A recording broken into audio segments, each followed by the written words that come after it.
Prosperity and prestige will come back, and it'll come back strongly. Victory cannot come a moment too soon. True power in our nation is not found in government or hallways or anywhere. It's found not in the media boardrooms. It really is where the strength is. It's in our people. It's in your hearts. It's in your courage, your spirit, your faith, and your pride.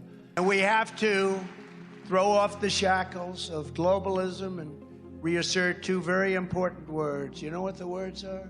America first. It's a very simple thing. We have to put our country first. We had that done, and we were doing great.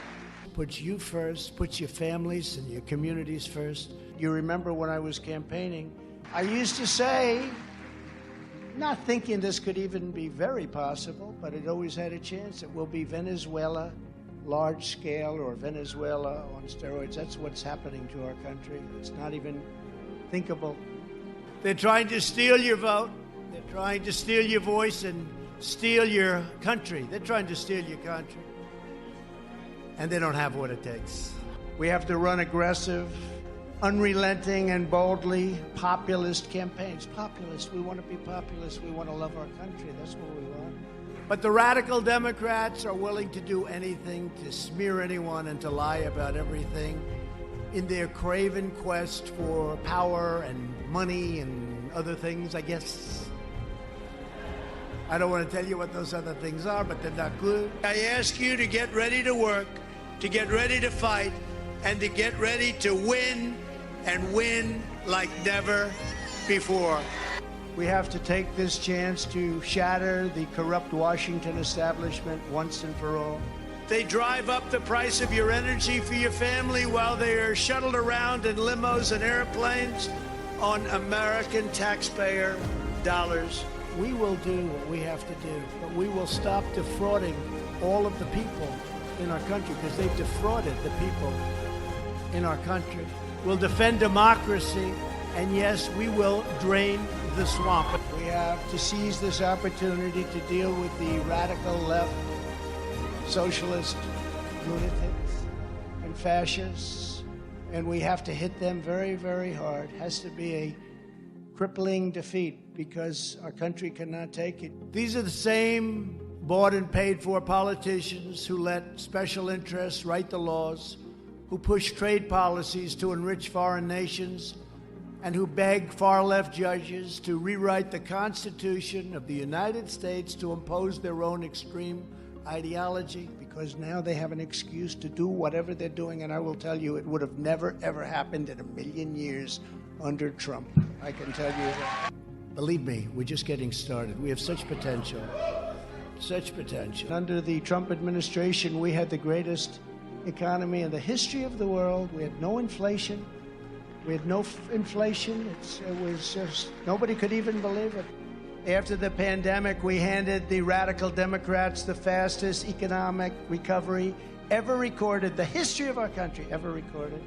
We gave you the largest tax cuts and regulation cuts in American history. On my watch, America was respected again, maybe respected like never before. People don't like writing about it because they don't want to give the Trump administration credit, but I'm used to that. I'm used to it. You got to get used to it. You know who knows, though? The people know. The people know. For years, they've been going after my company, many years, using every trick in the book in an attempt to literally, if they can, put me in jail. There's never been a witch hunt or a fishing expedition like this. There's never been anything like it. And despite all of this, look at the job we did. This has been going on for years. They've subpoenaed more than 9 million pages, big company, of documents, and virtually every deal I've ever done, hoping to find a mistake, an error, misspelled words, a comma out of place. In reality, they're not after me, they're after you. And I just happen to be the person that's in the way. I rebuilt our military, including our nuclear capability, and we hope to God we never have to use it. And I was proud to be the first president in decades who did not get the United States into any new wars. I took us out of endless and ridiculous wars. We truly had peace through strength, as Ronald Reagan would say. Remember when I was running, they were all screaming, he'll start a war. He's that kind of a guy. No, I'm the one that got him not to fight. A big part of the reason we are now witnessing this dangerous situation in Ukraine is that as soon as Biden came in, other countries got the message that it was back to the old days with Biden and the radical left. It's always America last, and that's what they do. You look at these horrible deals they make throughout the world, it's always America last. And we created a thing called Space Force. They smiled at it. Remember the first day they laughed at it? Oh, Space Force, they thought they were going to end it, and the public went crazy because you people know much more than they do. And we got it done. We're good at getting things done.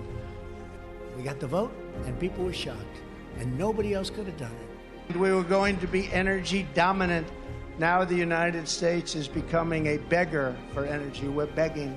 And our country is paying the biggest price in its history because we're going to hell, and we're going to hell very fast, and we soon will not have a country left with all that's happening to this incredible land.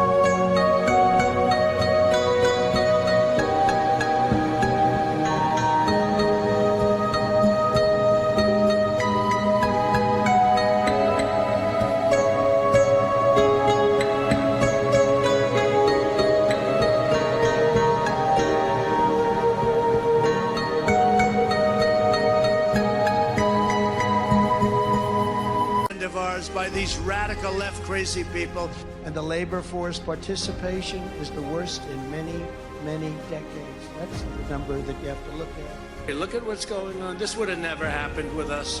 It was never even a thought, would have never happened. What happened? We're trying to figure out what the hell happened. Where did this new philosophy come from all of a sudden? Be careful with these people, they're treacherous. And they're not finished yet, you know, they still have a little time left. And just hope that the recession doesn't turn into a depression, because the way they're doing things, it could be a lot worse than a recession. And they can't do that. They just can't do that. They haven't done anything for you. They haven't done anything. 100 years, they haven't done anything. We created the safest border in U.S. history by far. By far. And now it's the worst border ever in history. There's never been a border like it, and that includes, in my opinion, third world countries, because there's no third world country that would allow millions of people to pour in. They have no idea. I don't think there's ever been a time where we were so disrespected and laughed at by the world. Our leaders are a joke who have no idea what they're doing. They surrendered our strength and our everything, our dignity. And the number of people coming in, that's not 3 million, 4 million. In my opinion, it would be anywhere from 10 to 15 million people this year. 10 to 15 million people. We have no idea who the hell they are. Now our country is being systematically destroyed, and everybody knows it. If they'd use the same energy to go and make our country great, it would be an incredible thing, but I don't know if they can do that. Job number one for the next Congress and the next president will be to restore public safety. Savage criminals are being released on cashless bail to continue.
violent rampages against the United States of America.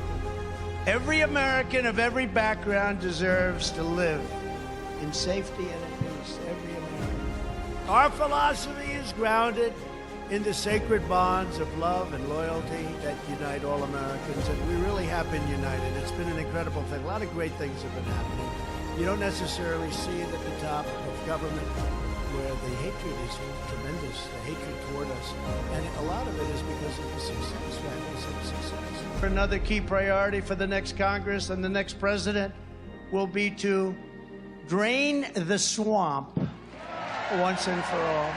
To remove rogue bureaucrats and root out the deep state, Congress should pass groundbreaking reform, empowering the president to ensure that any federal employee who is corrupt, incompetent, or unnecessary for the job can be told, you're fired.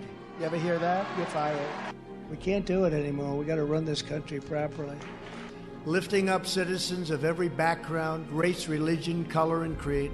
Really, more importantly, letting young people know that they have a voice. To every young person, you represent America's future. You are the best and the brightest, the bravest and boldest, and someday you are going to be setting records like nobody before. I'm telling you, I know it. You're the champions for free thought and free speech. We will take care of the people of this country, all of the people of this country. We're going to take back the House. We're going to take back the Senate. We're going to take back America.